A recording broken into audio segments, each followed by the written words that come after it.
Once people place their trust in storing value in Bitcoin, why would they ever go back to a fiat currency? Hello there from Bedford in the United Kingdom, the Bitcoin mecca of the world. How are you all today? Welcome to the What Bitcoin Did podcast, which is brought to you by Kraken, the best place to buy, sell and trade Bitcoin. I'm your host Peter McCormack, and today I've got the third and final episode in my mini-series with my good friend Dan Held, and today we are looking at a path to a Bitcoin standard. But before that, I do have a message from my amazing show sponsors. Today, we're going to kick off with BlockFi. Now, with BlockFi, you can open up an interest account and start earning money on your Bitcoin. I'm a customer and I have been for over a year. I am loving the fact that my Bitcoin works for me. But you can also use your Bitcoin as collateral and take out a USD loan. And you can fund your BlockFi account directly from your Bitcoin wallet. And with the BlockFi mobile app, you can now fully manage your account on the go. And with their soon-to-be-released Bitcoin rewards card, it's going to be a massive year for BlockFi. If you're interested in checking them out, I do recommend you do your own research and then head over to blockfi.com, which is blockfi.com. Also, we have my new sponsor, Ledger, welcoming them to the show. Now, Ledger was the first hardware wallet I ever used, and I'm still using the Nano I bought nearly 4 years ago, which is very, very cool. I'm a big fan of the product just because of its ease of use, and for someone like me, usability is always super important. You always hear me talk about that. It isn't just the device with Ledger, though. With Ledger Live, the interface for safely managing your Bitcoin is just so easy to use too. And for Bitcoin Core users, Ledger Live will interface with your own full node from February the 16th, and that includes coin control, which is very cool because that's something I discussed recently with Shinobi. And also, Ledger has a new promo available. If you buy the Ledger Love Pack, that includes a hardware wallet to securely manage your Bitcoin and a voucher worth up to $25 to buy Bitcoin. You can find out more at ledger.com, which is ledger.com.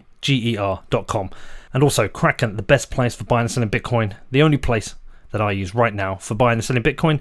Kraken is consistently rated the best and most secure crypto exchange, and they also have the best in class in customer service. So if you've got an issue, whatever it is, whoever you are, wherever you are, they're going to get that fixed for you.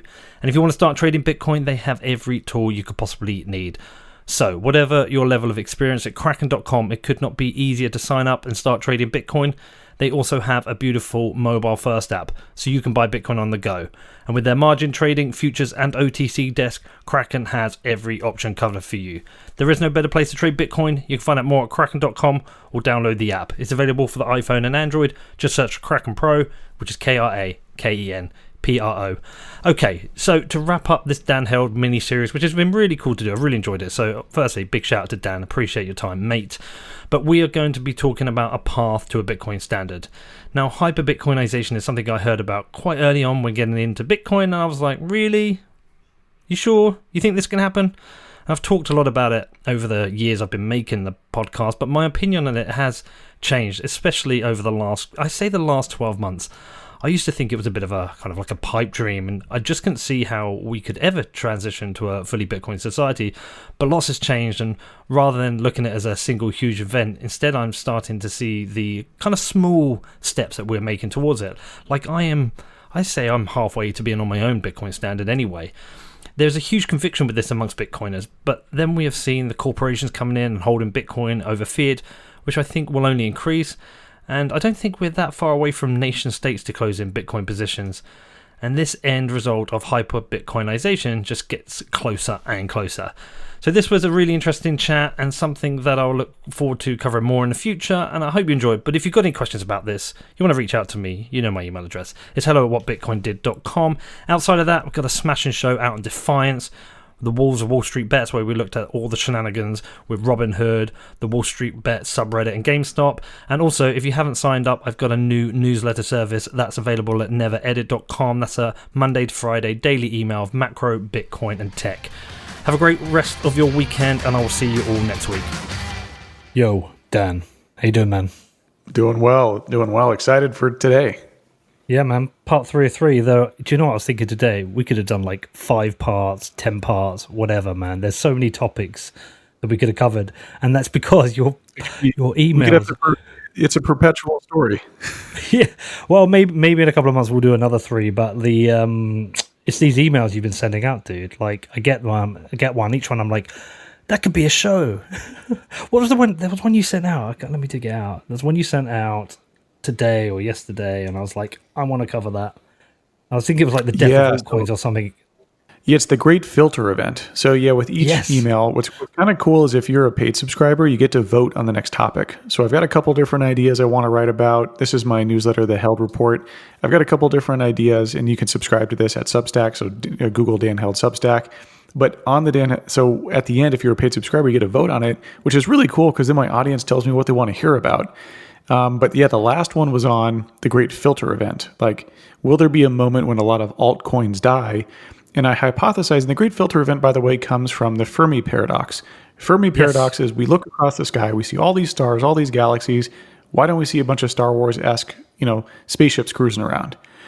And the idea is that there's a great filter event in which most great civilizations don't pass through. With crypto assets, and we don't know if our human civilization has passed that event or if it's in front of us, which is a pretty scary idea. But with crypto, we do know the event is in front of us, and that is attacks by states. That is the great filter event. That is the event when decentralization is not a spectrum, it's binary.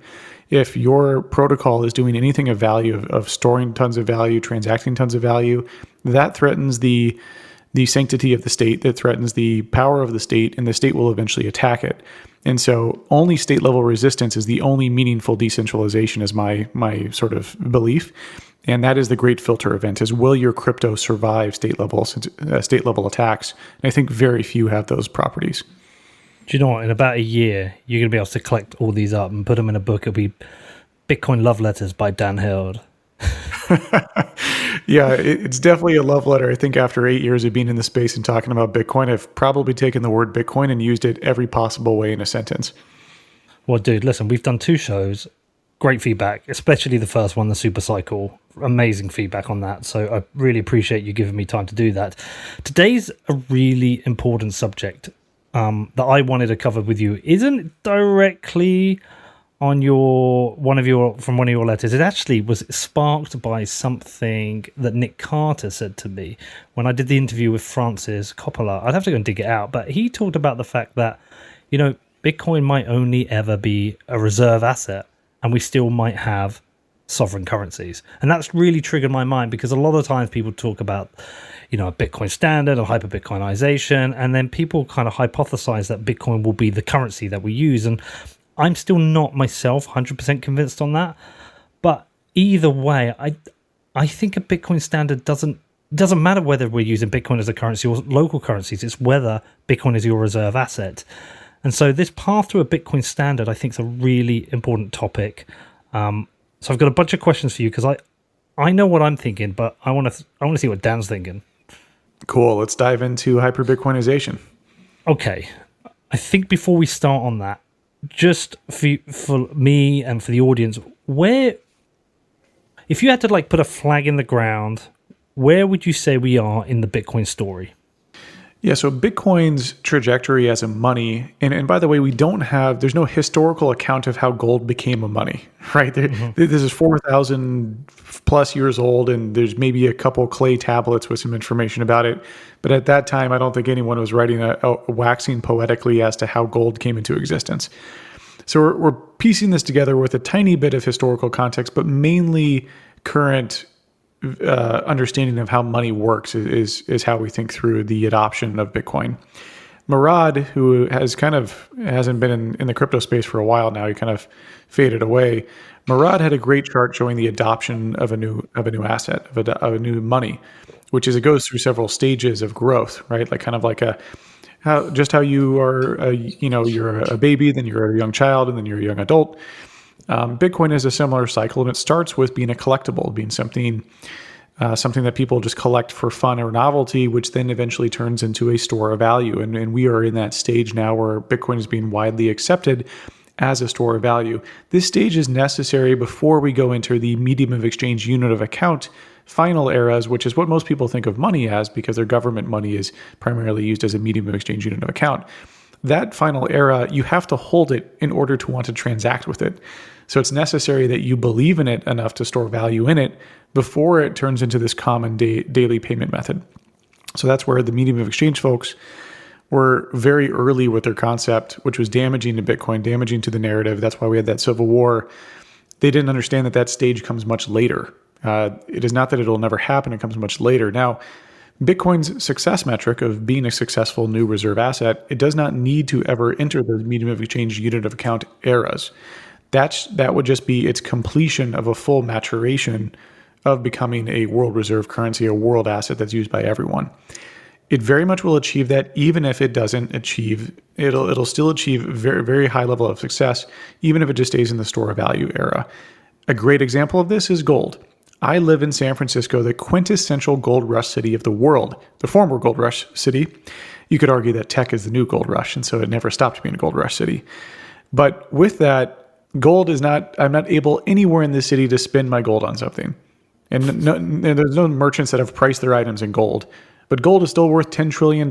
So it doesn't necessarily matter. I consider it more a cherry on top, or an absolute domination if Bitcoin hits medium of exchange and unit of account era.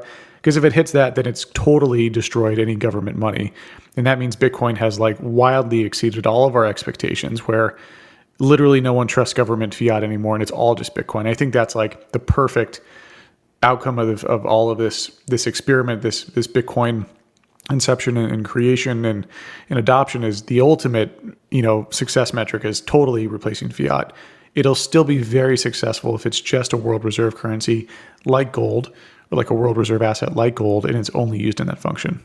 The interesting thing on these kind of like life cycle stages for Bitcoin is that it is also quite personal as well, because we're talking about the store of value. It's a store of value for me, it's a store of value for you.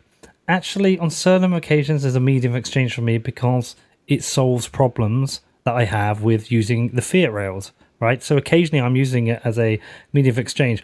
We know crypto traders use Bitcoin as a unit of account.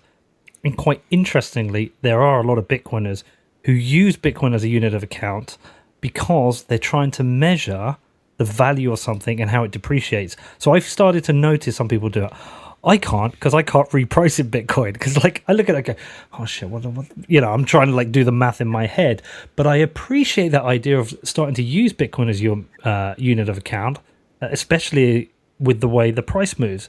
So it is quite individual. But I think what you're talking about, right, is where it's mass acceptance of as a medium of exchange. Yeah, I'm talking about a level where, you in the medium of exchange, folks never understood the folks like the Bcashers who tried to champion for this too early. I'm like, look, I don't go to my fucking store and see stuff priced in euros, like, yeah, or yen or pounds or anything else. And same with you. You don't see stuff priced in dollars in your local grocery store out in the UK. Like, we just don't see that because there's a network effect to that money being commonly accepted as a medium of exchange and mentally representative of the unit of account. The idea of like, I'm like, oh, that unit number is what I calibrate all my thinking with. Bitcoin, especially during its more volatile periods in its younger stages, like where we are now, and due to the lack of adoption, which lack of adoption, by the way, Bitcoin has been wildly successful, just isn't used by 40% or 60% of the population. When it reaches those stages of like 60% of the population storing their value in Bitcoin, trusting it, and now them all asking merchants and businesses all now want to accept it and use it because everyone, it's a network effect thing, right? Because they all want to accumulate Bitcoin or use it for that purpose, and Bitcoin's volatility has started to decrease. Also, at this stage, I would say that Bitcoin's maximum upside is getting close to asymptotic, right? Like Bitcoin has hit a $10 to $100 trillion market cap.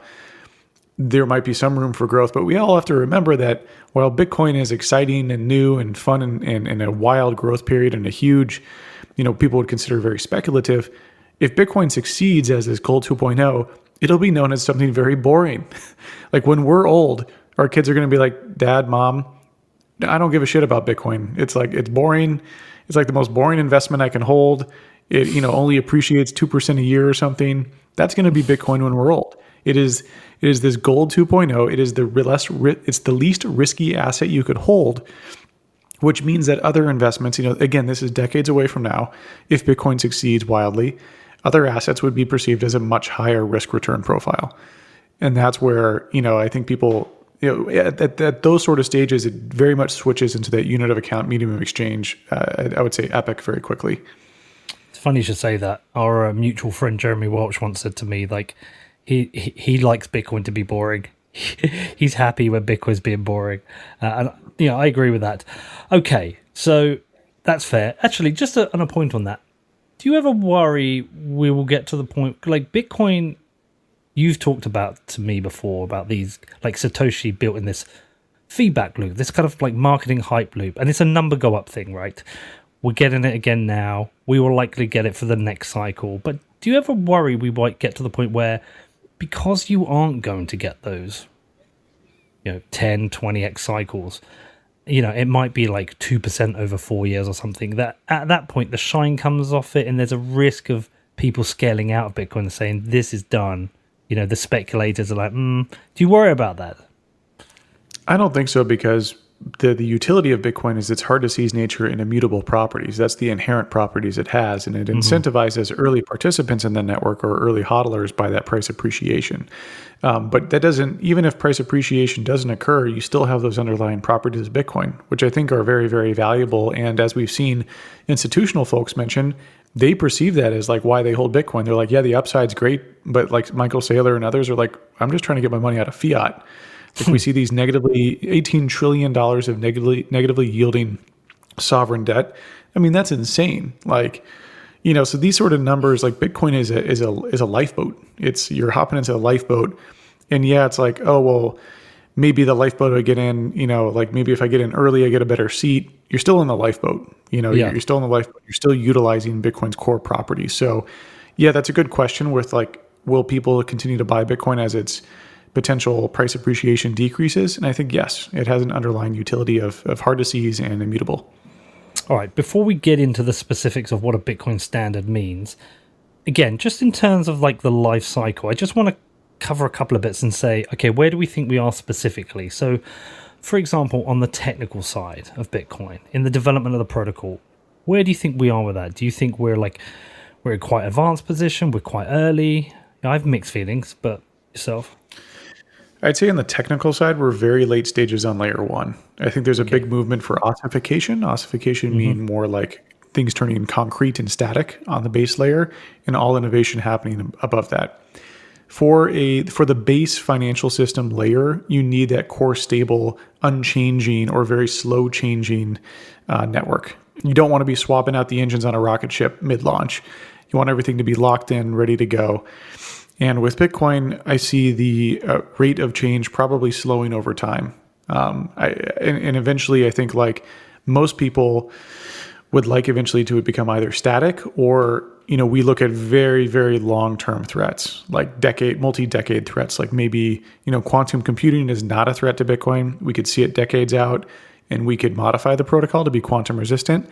But that would be an example of something maybe we debate about for 10 years and then implement, so extremely slow moving.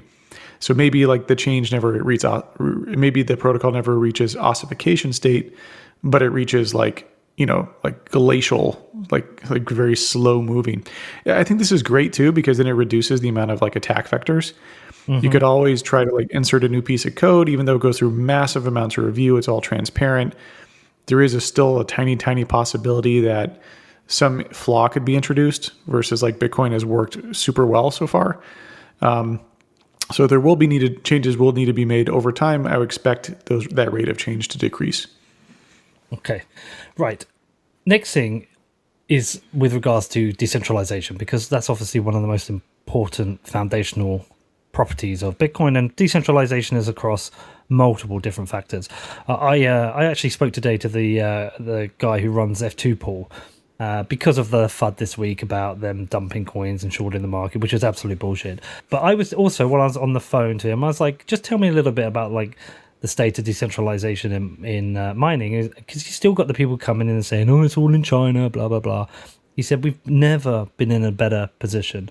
Like Bitcoin has never been more decentralized. He said, we've got mining pools and he said, we've got people we've got miners plugging into his mining pool. He said, from all over the world. It isn't just China, it's America, blah, blah, blah. But decentralization is a whole bunch of things. But in terms of decentralization, where do you think we're at with that? Yeah, from on the miner side or another type of decentralization? Just miners? Everything what are the important things with Bitcoin? The decentralization, it's nodes, it's miners, it's developers. Yeah, like I would say, like broadly bucketed, you have social, political, and economic sort Yeah. of bucketing for decentralization, and that's what I wrote about in my last article around the surviving state level resistance. Those are like the three broad buckets of decentralization that I kind of created. I mean, these are totally like subjective. You could come up with whatever sort of slicing you want. On the political front, you've got leadership. Bitcoin has superb decentralization on the leadership front. We do not have a Vitalik. We do not have a singular leader whose absence or death or some other circumstance or or coercion could hurt the protocol. We don't have that, which is phenomenal. Bitcoin, I think, stands out as a protocol that has no definitive leader, and I think that's great. Also, there's no pre-mine, which increases decentralization. On the miner front, you're right. Mining pools do not represent geographies. So, like people go, "Oh, this mining pool is based in China." I'm like, "Great, the mining pool is, but not the miners."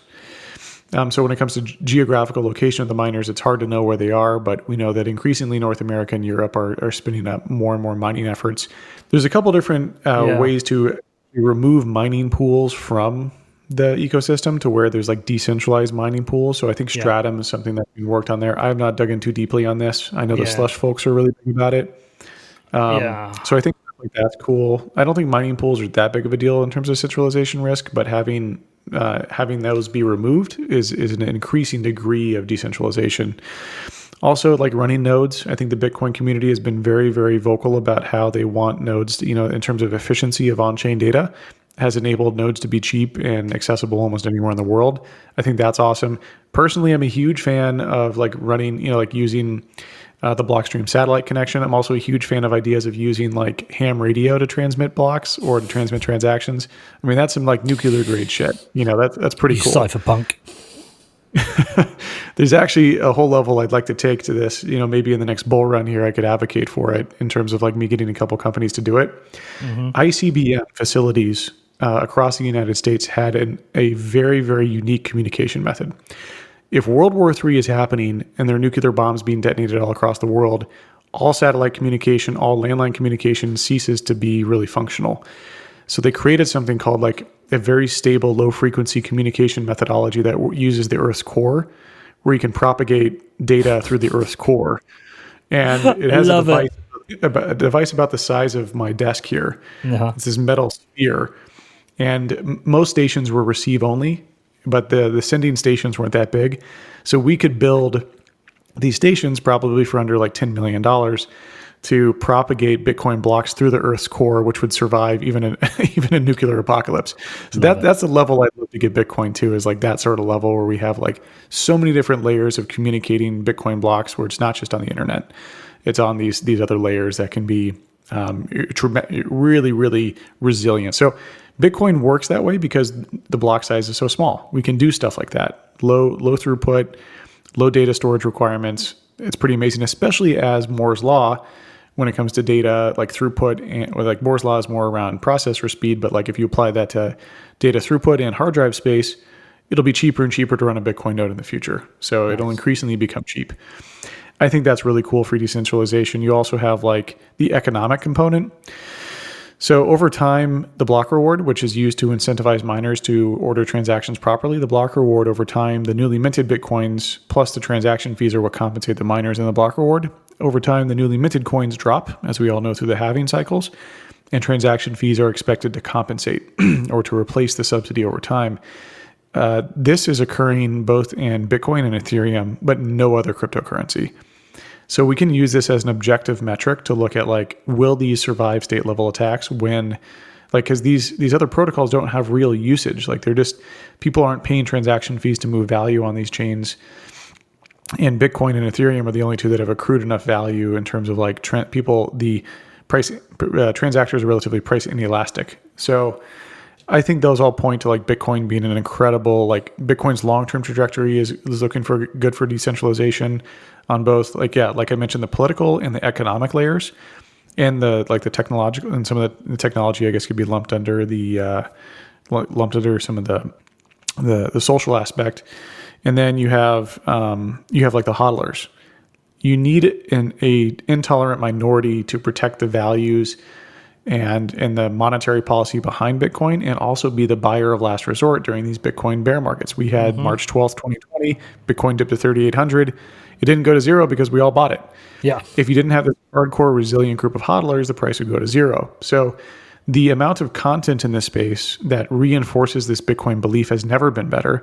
There are more and more people all across the world. There are more and more exchanges where you can buy and sell Bitcoin, and more ways to do that, which builds a more resilient social cohesiveness, which is the network effect amongst the hodlers and the believers, but also on the economic front. Now you have more bidders of last resort. You have more value being able to be piped in fiat to buy Bitcoin.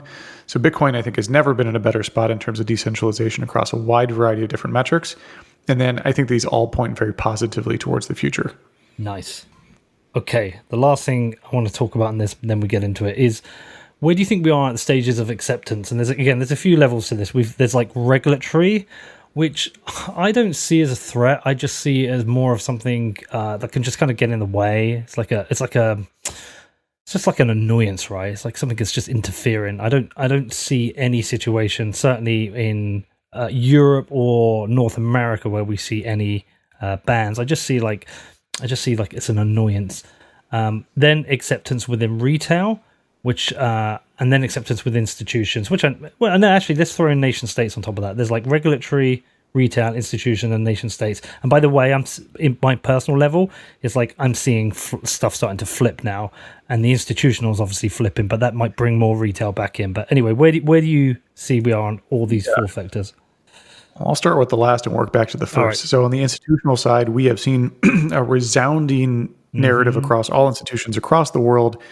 Bitcoin is a store of value. That is the narrative. That is being well known. That is well known by all of the top minds in finance, and that's an incredible achievement. They control all the money in the world. Governments merely lean in and try to take some of that money, but this is about the global understanding and people who move value across the world. This is their understanding of Bitcoin.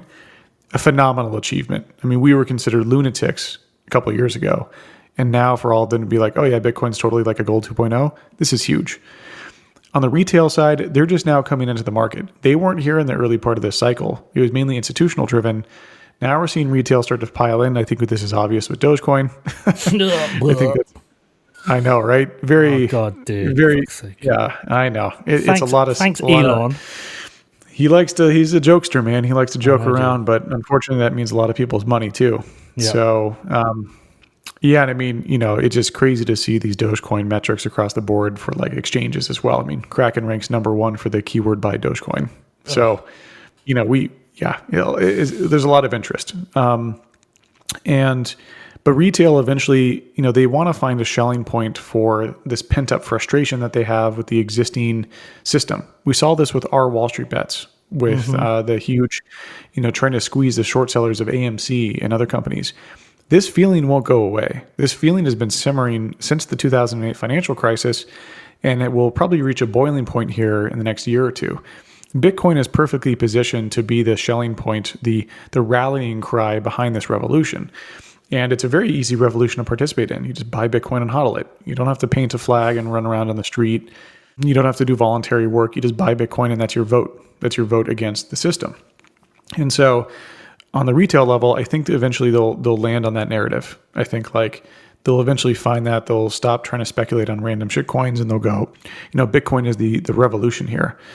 Especially as more and more pedigreed folks pile into it, as it gains momentum. That seems to make sense to me. On the regulatory side, Bitcoin is already, this is what's so funny is people are like, well, Bitcoin needs to be regulated. I'm like, dude, Bitcoin is one of the most regulated assets in the world. You've got the CFTC, SEC, IRS, FinCEN, they all weigh in on Bitcoin, including a bunch of other alphabet soup agencies. I can't even remember off the top of my head. So like Bitcoin is already, and that's just in the US alone. Bitcoin is very regulated. They've all very much weighed in and given opinions over the last 5 years that have been pretty concrete. Bitcoin's understanding by these regulatory agencies is, I'd say, very clear. Now, I know FinCEN might want to include more restrictive sort of data that they want to they want to collect more data around transactions. This is common with U.S. cash dollars, so they're not exactly extending this. They tried to push it to a level that was beyond the requirements for cash, and Coin Center and folks pushed, I think, successfully against that. Big shout out to Coin Center, Niraj, Jerry, Peter Van Valkenburg. Please make donations. Sorry to just jump this in, but just look, donate to these fuckers. And I think right now, Grayscale are matching donations. Sorry, just give them a shout out. Well done, guys. Yeah, I mean, Kraken's a big supporter of Coin Center. Jesse was one of the biggest donors back in the day. I know you have as well. You know, you've done some great work there. Yeah, they do phenomenal work. They were really successful in pushing back against that. So I think on the regulatory front, we'll always see encroachment by regulators to want to like kind of control Bitcoin. Bitcoin inherently on chain is uncontrollable. So, you know, they can only guard the on and off ramps, but you can't stop economic activity happening on chain. So Bitcoin, no matter how restrictive the regulatory environment, won't be affected by that. It's already well understood by regulators. Now, these other crypto assets like DeFi and Ethereum, I would say are very much unknown by these regulators in terms of like having a concrete answer as to what it may be. They've sort of given directional guidance, but I could see a lot of that switching as well in the future. You know, that's where with FinCEN requiring like identifiable information for coins being withdrawn from exchanges, that actually impacted DeFi a lot more than Bitcoin. So I think that like TLDR, Bitcoin is highly regulated. I don't see regulators will try to encroach on our freedoms with it. I don't see it as a huge deal. It's a constant battle that we'll have to fight. Yep. But we are in a good position. Like you say, Bitcoin is like perfectly positioned. I was chatting to Raoul Powell the other day, and I was like, I wonder when we get to the point where you're got a Bloomberg terminal and you see the name Bitcoin, you don't think, oh, it's like that weird other thing. It just becomes another asset like everything else. And whilst we're some way from that, because I think a lot of people still don't understand it, at the same time, from what you said, look how well we're positioned. Like the distribution of nodes is like, it's really impressive. The decentralization of mining is actually very impressive. The decentralized nature of hodling is really interesting. When you go and look at the liquidity within, who is it where you can actually see the buying? Local Bitcoins. You go and see like every fucking market. Was it like 200 markets now?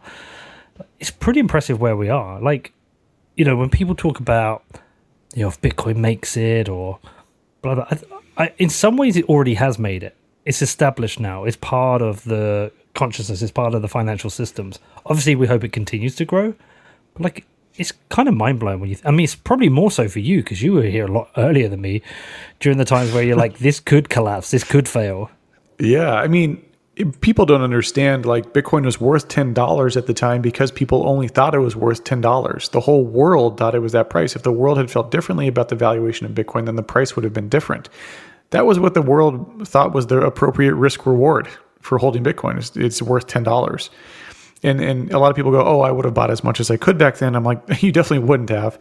You either wouldn't have, you would have bought no one else did. When at 2x. Yeah, no one else did either. Yeah, it's the price is representative of the world's perception of it. And It's been wild to see Bitcoin survive these huge monumental challenges like Mt. Gox collapsing, Silk Road going under. Transaction malleability. People don't even remember what that is from 2014. And then like, you know, you also have like the big Bcash hard fork war. Like that was pretty scary. There was brother against brother, you know, to use the old term, brother against brother, like a true civil war of like, it was one side against the other and it was a bitter battle. And we even saw the Ethereum people lean into that, like Vitalik Buterin, he leaned in on the Bcash side to undermine confidence and try to destroy Bitcoin.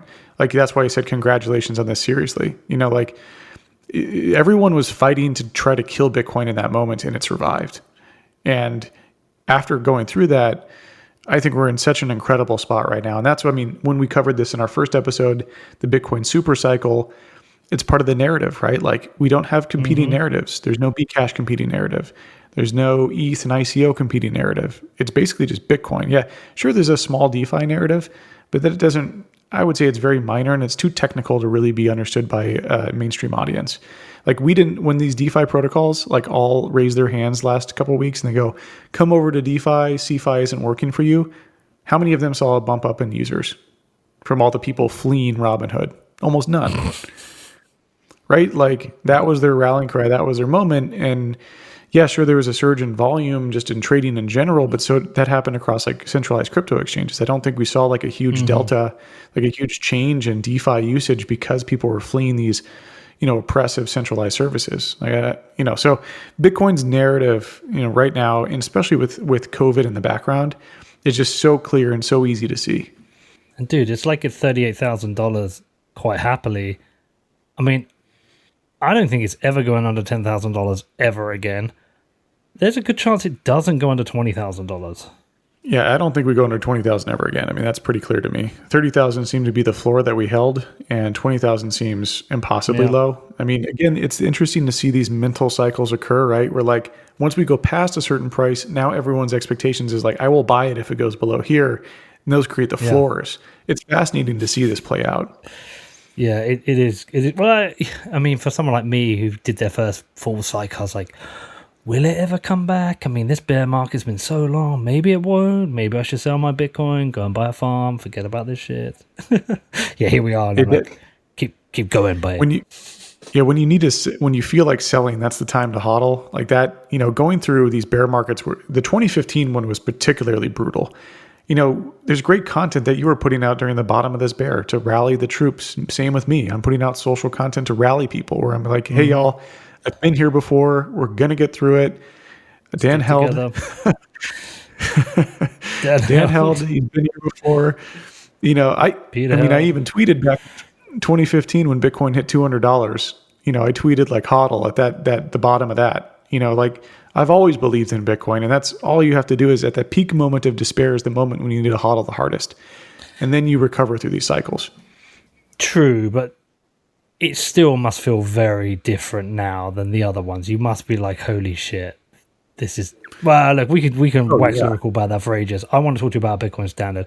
Okay, just like a quick thing before we get into that, like there will be people who are listening who would have heard of a gold standard, might not know exactly what it is. Like just a brief intro on what what a gold standard was and ultimately why it failed. Yeah, great question. So the gold standard was gold was the reserve asset held by all of these different governments. Their central banks held gold as a way to back their currency with gold. So the government was restrained in their spending capabilities. They would only be able to spend so much gold. And there was this tie to gold as the reserve asset to sort of like the money supply may fluctuate around that, but ultimately it is backed by gold. In fact, old dollar bills have, this is backed by gold essentially printed on the dollar bill. So you can find that. So this gold standard was this decentralized way to control governments from overspending and from manipulating their money. Governments, due to wartime issues, wartime pressures, due to other pressures as well, like economic pressures, and I'm just going to kind of broadly apply this because I feel like I don't want to stay too U.S. centric. Due to wartime, economic, and other pressures, they've moved off of the gold standard, and so fiat currency that we have today is completely divorced from any sort of like underlying reserve currency asset that's not controlled by a government. Gold was wonderful because it is minted from the earth. No one can control that supply. No one can print more of it just at will, like by adding a zero in a database. You had to do the proof of work to mine the gold, and that all kept these governments in check. And now that check and balance has been removed. And so Bitcoin restores that check and balance by Bitcoin having that 21 million hard cap that is not changeable, totally revamps the dynamic of like what governments are capable of doing. If in the future, and this is why like I see a quasi state where like fiat currency exists with Bitcoin, but I don't really see a long-term state of that occurring where like Bitcoin only becomes the reserve asset and dollars and pounds are still used. That doesn't make any sense to me given that Bitcoin has different properties than gold. Gold wasn't transportable. Like you can't do it. It's not digitally native. It's also wasn't very divisible or verifiable. Whereas Bitcoin has all three of those characteristics that make it more advantageous than gold.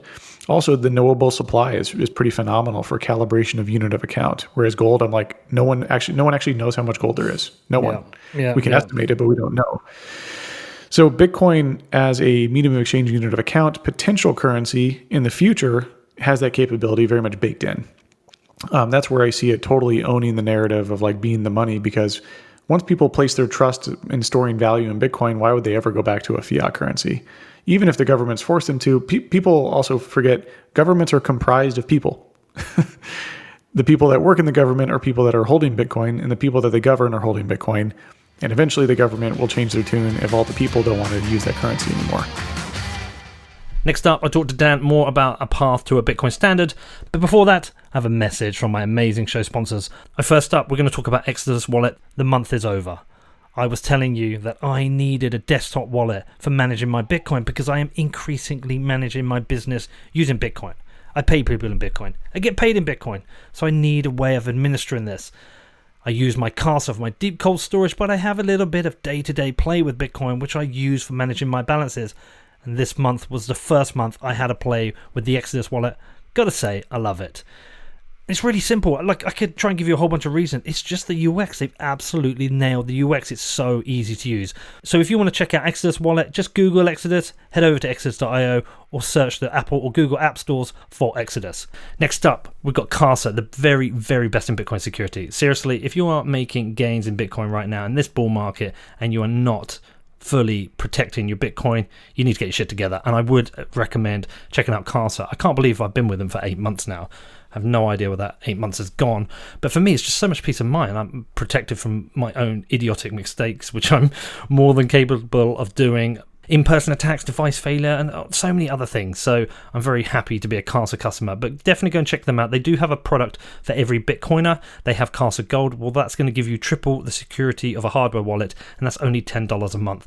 You can check out Casa Platinum, which is their 3 of 5 multi-sig, and they also have Casa Diamond, which is their full service offering, which I'm thinking of upgrading to, because that includes a customized personal security review, inheritance planning, and of course, they're best in class in security. There is no better time to upgrade your Bitcoin security and get total peace of mind. You can find out more at keys.casa, which is keys.casa.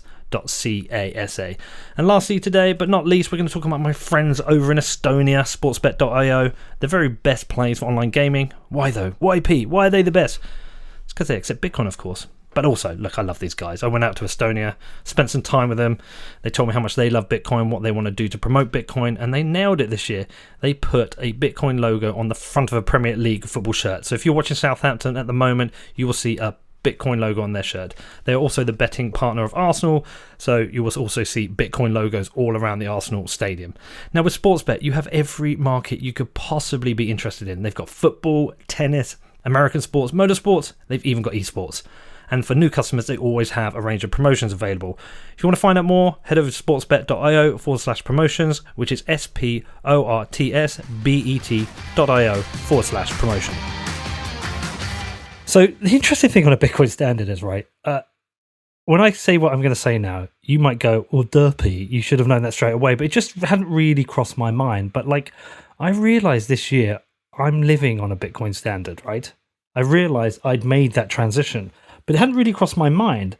Like, I was kind of in my mind, I was thinking, a Bitcoin standard is when, like, maybe a country adopts it as a Bitcoin as a standard, or. But then I realized that no, because Bitcoin's decentralized, right? I mean, anyone can adopt a gold standard, but that doesn't make any sense. But I've adopted a Bitcoin standard. Anything which isn't cash flow for personal and business is now in Bitcoin, and that's just the way I operate. Michael Saylor's doing it. I was chatting today with Corey Clipson from Swan Bitcoin. Like he was, I said to him, the most interesting thing that Michael Saylor's done to me recently isn't the 2 big purchases. It's these 2 incremental $10 million purchases of 150 Bitcoin, whatever the number was. I was like, yeah, because you're on a Bitcoin standard. So like, you don't want to hold fiat. I guess a full Bitcoin standard, like I'd be going one step further where I'd be like, you can't, like people still pay me in dollars and stuff. And I'll be like, no, I only want to be paid in Bitcoin. But I kind of realized I've got to that point, I'm on a Bitcoin standard. There's a bunch of other people on a Bitcoin standard, and it's just kind of organically happening. Totally.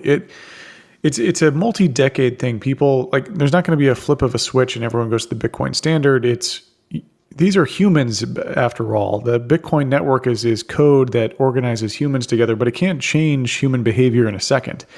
Money is an incredibly intricate topic that people have just been kind of born into, where they're like, oh, my government prints money and that's what money is. They have got to challenge their assumptions of government and money in order to understand Bitcoin. So it wasn't like this was going to be a binary process where things flip off. It's the early believers like ourselves who get into Bitcoin, start to store value in it, proselytize it, and talk about it, which you create content, I create content. We're doing that content together right now. This in turn brings in more believers. Bitcoin's price going up is the number one user acquisition channel. This is like my background is in growth marketing. This is how I think through things. Like number one user acquisition channel, number go up, price goes up, people hear more about it, they get interested in it, they FOMO in to buy it.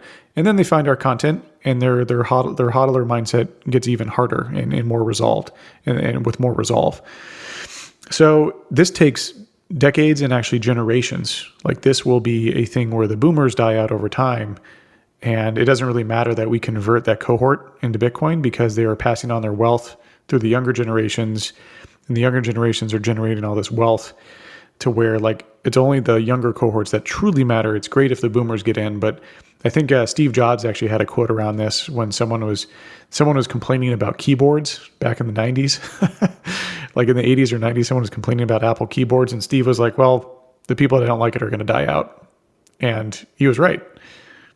Yeah, he was like, well, sure, I can't build technology for people who are unwilling to change. And for people that don't, like as Satoshi said, if you don't have, I don't have time to convince you, sorry. So it's sort of true too with Bitcoin. Like we should try to strive to make as many people understand Bitcoin as possible. Certain age cohorts, especially younger, if we look at Kraken data, if we look at my personal brand data, it's very much what you'd expect, right? Millennial type folks are interested in Bitcoin. This is good. Millennials are millennials are the largest age cohort in the workforce. Millennials are going through the stages of accumulating wealth. Bitcoin gives them that opportunity. And so as the baby boomers pass on that wealth will accrue to Bitcoin over time. If the boomers don't do it themselves, their younger offspring will take that wealth and put it into Bitcoin. It was really interesting because there's been a few interviews I've done this year that have really, really like multiplied my conviction. A couple of really standout ones. There was a really interesting one I did with Nick Bhatia about his book Layered Money, where I kind of came to a realization about the Lightning Network, where I'd been mildly critical of the Lightning Network in a sense. I was like, I've just got no need for this because it's just a store of Bitcoin's a store of value. I don't need this. And what I realized is it doesn't fucking matter. What's happening now with the Lightning Network, it's got years, maybe decades, to get itself to a point when we are on a Bitcoin standard, like an actual Bitcoin standard, and perhaps it is a currency and you need it. And then it's going to be in place. It's going to be robust. And I was like, holy shit. It never crossed my mind, because I'm just naive like that. But that was a big changer for me. There was a really big changer. I did a show with Brandon Quittem about the fourth turn-in, but realistically, needing that lifeboat, that absolutely needing that lifeboat. And then I did the 1971 show with the guys from Ben Prentice and Heavily Armed Clown, where we talked a lot about just history and what the fuck actually happened in 1971. And all those shows have given me massive amounts of conviction. But it was just so weird, Dan, to realize, shit, I'm on a Bitcoin standard without knowing it. And the realization was, I'd rather get paid in Bitcoin. I turned around to one of my sponsors and said, look, you paid the year up front, I'll give you 10% if it's in Bitcoin. And they did, and I'm already in profit on that. I'm doing my own speculative attack against the pound. Nice. I don't want to spend my Bitcoin. I'm kind of pricing some things in Bitcoin, right? And God, people are going to get bored of this because I've said this in every interview since. But I interviewed Jamie from Hard 8, and we had this agreement. It's the other thing about Bitcoin is it isn't just I'm buying it, hoping it to go up. I don't want to sell it. I only want to leverage it. If I need money in the future, for example, Dan, I want to buy a new house at some point, right? But I'm I'm not going to sell my Bitcoin to buy a new house. I might leverage it. Totally. If I need to, for whatever reason, buy them. And if I have to sell my Bitcoin, I'm not fucking doing it. And I just came to this realization, shit, I'm on a Bitcoin standard. Yeah, both you and I have borrowed dollars or pounds against our Bitcoin as collateral. This is a speculative attack as Pierre Rochard originally kind of hypothesized years ago. He was like, okay, well, what's going to happen in the future is people will just never go back to dollars. It'll borrow this asset that is losing value against the asset that is gaining value. And it'll slowly suction away all the fiat into Bitcoin. And it's right. I don't ever want to sell a Bitcoin if I don't have to. I only have one life to live, though. So I'm assuming I'm going to try everything I can not to sell a Bitcoin. I want to lend it or borrow against it, which you and I have both done. And we've talked about extensively on other podcasts, especially the first one, the Bitcoin Super Cycle. I ideally never want to spend my Bitcoin ever. And that's where if you do margin properly, if you borrow against your Bitcoin as collateral, and once those rates go down to something a little bit more serviceable, I think the 11% now is just too freaking high. Once it's down to like 1 or 2%, then you just borrow against your Bitcoin forever. Like imagine if you have a very low loan to value ratio. So like 10% of your collateral's value is what you borrow against. You're never going to get margin called with Bitcoin on that. Like, especially in this next cycle where I don't think we see as intense of a bear market, you could maybe bump that up to you borrow 20% worth of the value of your Bitcoin that you have as collateral. Even at the peak of the bull run, you still should be fine in the max drawdown. And once that happens and the debt is very serviceable, like at 1% annual interest rate, then it's just like, that's why the super cycle, that's why I was so excited, to talk to you about that on our first episode. The super cycle this time, the reason why we could have a super cycle is there is no way to exit your Bitcoin position in the past bull runs without having to sell it on spot. Instead, you can borrow against it or lend it, which reduces sell side pressure as the price climbs. So we keep absorbing and buying the supply decreases in terms of available people willing to sell. And so these bull runs could be incredibly intense because like what happens when no Bitcoiners want to sell and they just borrow against their Bitcoin? That just sops up the supply like that. Yeah. It is quite incredible to live through it and kind of go through those realizations. But the other point really with Jamie was about it. And again, it came up with Corey today when he was saying the same. He said, the loan rates are too high, 10, 11%. Like, once this market matures, there's more liquidity. It gets under 3%, maybe 2%. It'll be a lot more interest. Yeah, the rate should be close to zero. For someone holding dollars, your annual interest rate that you earn in a savings account is like 15 bips. And that savings account, those are like money market funds, or like the savings account, money market, you're lending your dollars out to other people. The lending to Bitcoin hodlers at which is a pristine piece of collateral at an over collateralized collateral. If you gave the lenders of dollars, if you gave them 30 bips, they would consider that good. So Bitcoin should, the borrow rate should get down to like 1%. It should be super low. Yeah. Well, the other thing Corey was talking about is that we don't want to sell our Bitcoin because we know what a great asset is, what a pristine asset is, right? And we know that people like BlockFi get it, right? But there isn't this kind of wider acceptance, wider realization yet. And he said once that starts to happen, once the institutions, the banking institutions, maybe even central banks, once everyone else starts to realize that, then he said the market will change. But right now, it's just us within this community who realize that. Totally. I don't want to sell this shit. Look, I try and end each month with more than the previous month. I think this might be the first month I don't for a while because I did my donation to Coin Center and I'm doing one to Brink, right? And I gave my producer a bonus. I've spent a little bit of Bitcoin. I'm probably going to look back and go, fucking hell, but it is what it is.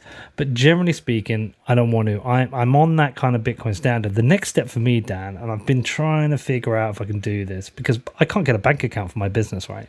Even the bank I've been with as a personal customer for 25 years won't give me a business account. I cannot get a business account. Wow. And I'm kind of thinking, can I run this business on Bitcoin? Can I? I don't think I can, but do you know what I think I can do? If I have something like Strike or Bottle Pay, where I can have a combination of Bitcoin or fiat together in pounds in the same app, and I can move between the two. That's a large part of my problem solved. All I've got to figure out then is can I do payments to them? But I am definitely considering that next step to go into Bitcoin only. Now, look, that's going to be tricky in a bear market, but I am thinking about it. Yeah, it's a really cool way to think through it. My newsletter that I just launched is starting to throw off a little bit of revenue, and appreciate all the subscribers. Thank you so much. It's so cool to see, I've been talking about Bitcoin for years, and the newsletter is really my intimate content where I give people my first glimpse at what I'm thinking. And just to see people support me is honestly a really cool feeling. I've never really, I don't even know how to describe it. It's awesome. So thank you all who's ever subscribed so far. Thank you so much. It's really incredible. And I'm looking at this fiat and I'm like, well, I should set up my bank account, create an account at Kraken, and then immediately go buy Bitcoin with these dollars that I'm being paid. And, I want to create like a little business out of this where I go spend some of this money on paying content creators. Like, for example, I work with a guy named Sven to create my black and white GIFs. But I want to take this to another level on YouTube, and that's where some of this money is going towards. And so I'm trying to think through, I'm like, okay, well, maybe I could buy Bitcoin with it, and then I borrow dollars against it to go spend on these YouTube videos. So I'm going through the same mental process as well, where I'm like, how do I just keep it all in Bitcoin?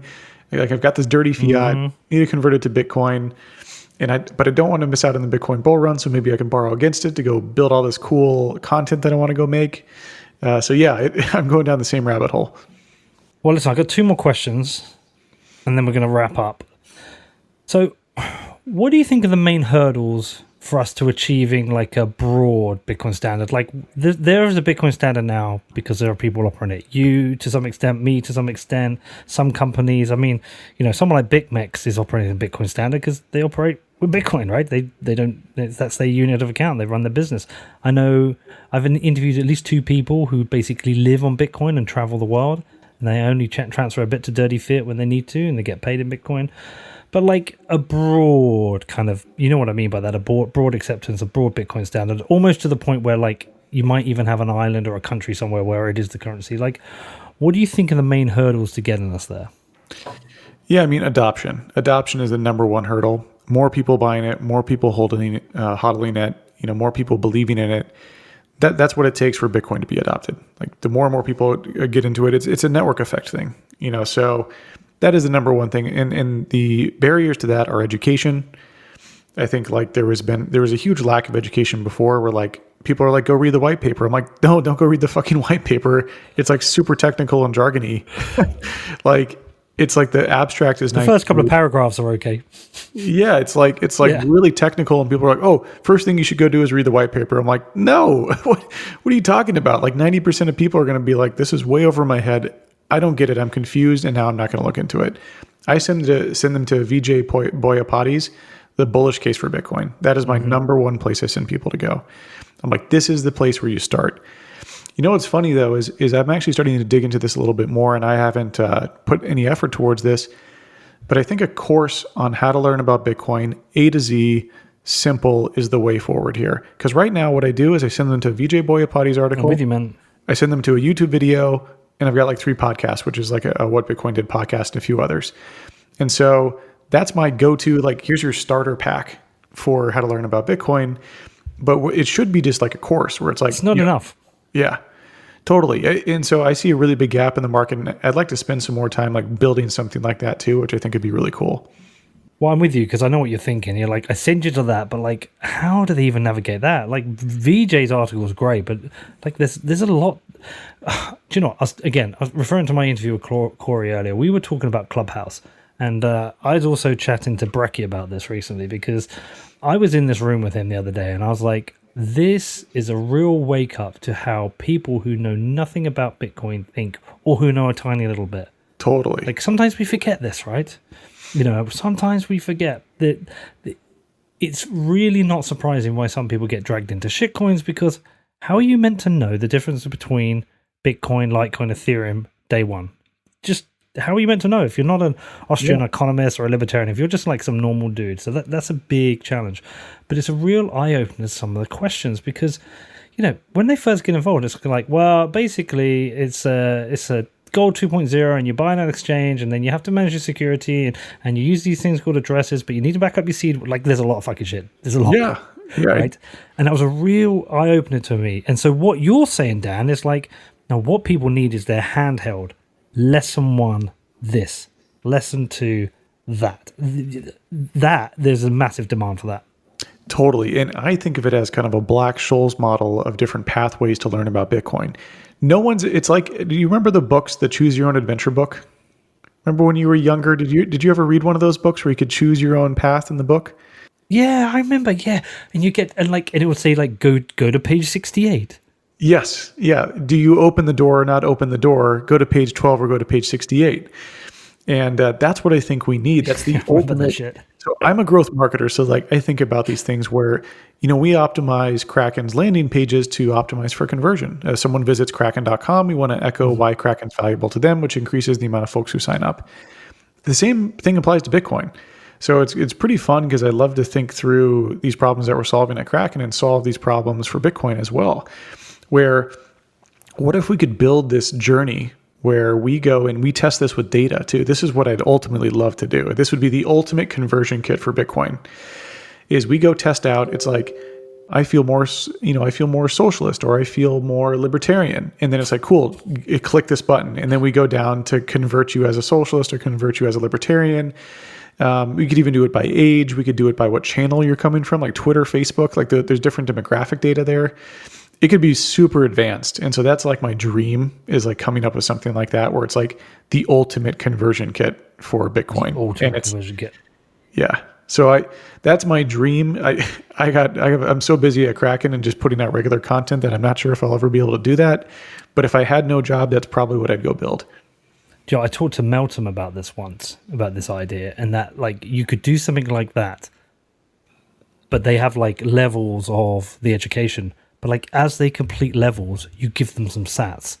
Like you've earned some sats, and if you complete it, then you can take your sats off, because you will have learned how to manage your addresses. You would have learned to manage your hardware device. You would have gone through and learned what it all means, and we pay you in sats. I don't know who pays for it, but perhaps a sponsor of some kind. But dude, if you do something like that and you need some help, I'm your man. All right, man. Final question of our 3-part series, which I know we're going to do another 3-part at some point.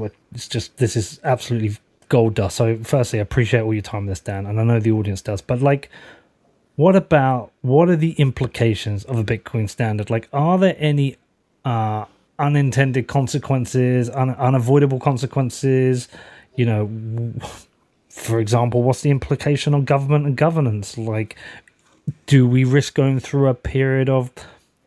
Could a Bitcoin standard lead us to like an economic glut, because we're moving from cheap fiat-based, as Saifedean would say, fiat-based goods to a change in time preference? So the things we're building and making, our productivity is different.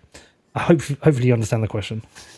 I do. So with any great change, there will be fear, uncertainty, doubt, what we call FUD. There will be inevitably folks who are on the wrong side of the trade, who invested inappropriately or did not embrace the change. Bitcoin can't help them. This is an inevitable thing with any new technological advance, any new advancement in power. People will be positively and negatively impacted. It is what life is. It is just what will happen. Bitcoin will be as a pure, neutral money. It doesn't choose any favorites. It's purely whoever believed in it first and who chose to store value in it, and folks who would choose to understand it. I don't think there was much of an advantage given to earlier folks, given that it was pretty hard to grok and understand back then. So I think like Bitcoin is one of the most fair starts to embrace a new wave of power and change, right? Like normally it was like, oh, you're on the losing side of the war. Well, either you got shot or you just had to like embrace it. Well, with Bitcoin, it's a voluntary adoption of it. You can come in whenever you like. There's no forced nature to it. But if you choose poorly, you're going to be on the wrong side of history, and you're going to see your purchasing power decline. Bitcoin can't help that, and that's not a bad thing that Bitcoin did. It's just change is occurring, and people choose not to embrace it. Have fun staying poor. is I think the best way to put it. So Udu will be proud. Yeah, so I think in that regard, like Bitcoin's a neutral technology. It has no internal bias. It will only impact folks who choose not to believe in it, which is fine. It's a bit of a Rocco's basilisk, which I'm not sure if you understand the terminology, but I don't know that. It's a game theory sort of question. Not really game theory. It's more of like a kind of a fun mental thing to think through. Of if someone built a machine, like an AI was built, and you did not embrace it, you would be punished by it. So you might as well choose to help funds to build the evil AI, because if you don't fund it, it'll hurt you. Bitcoin in a way is kind of like that. If you choose not to believe it or embrace in it, it's a bit of like you're going to lose out. So, in terms of like the game theoretic decision making, you obviously invest in it, because if you don't invest in it, you're so negatively impacted by its outcome that you should definitely choose the optionality of investing in it. So Bitcoin is kind of like that. It has a lot of negativity for folks who don't buy into it, because your purchasing power declines while everyone else's goes up.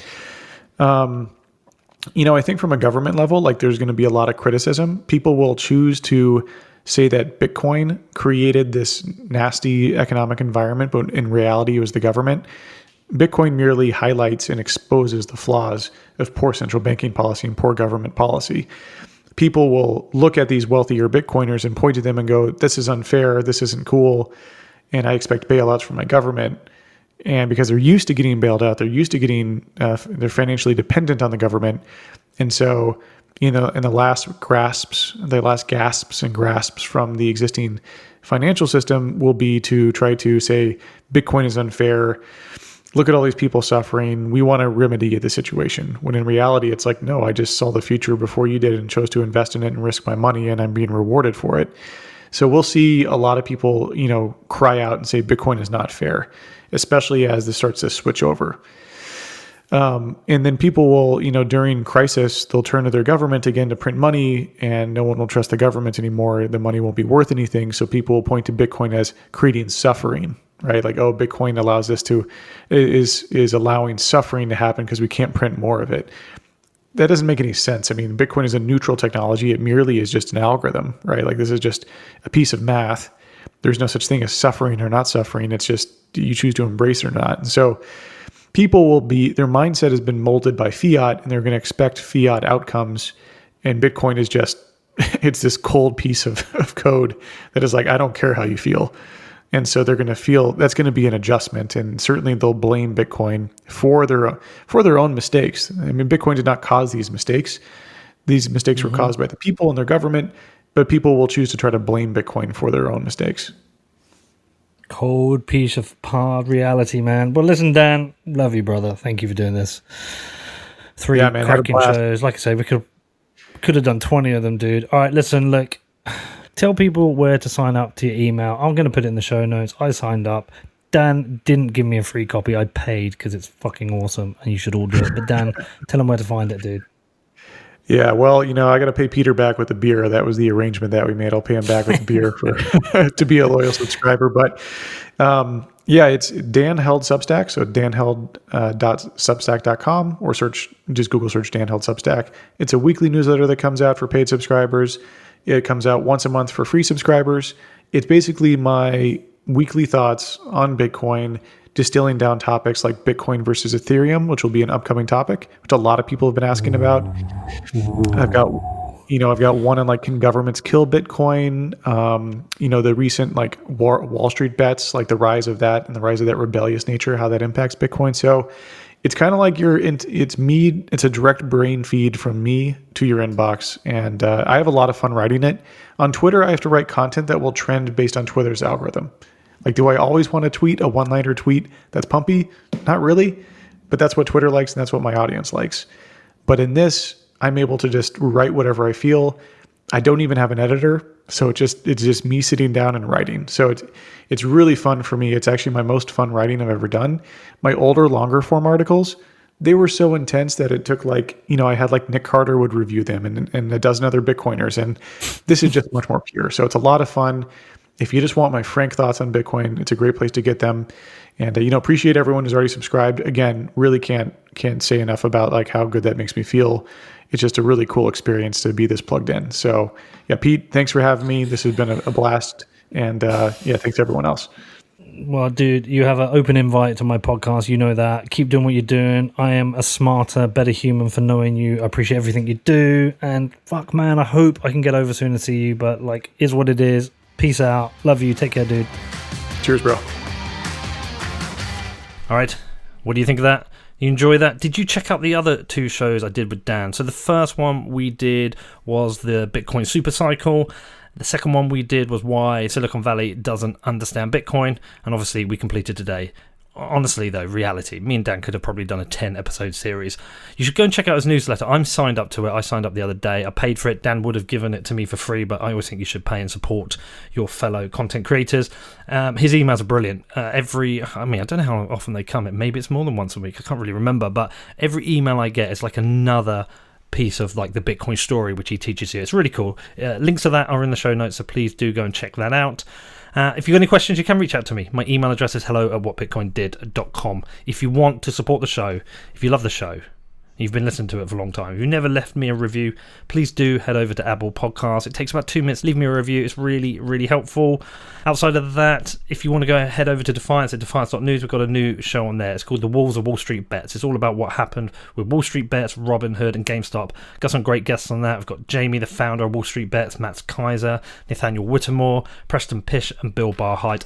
Oh, and Hester Pierce from the SEC. So go and check that out. And also, if you haven't signed up to my newsletter, that's available at neveredit.com. That's a Monday to Friday daily email covering tech, macro, and Bitcoin. Have a great rest of your weekend. Love you all, and I'll see you all next week.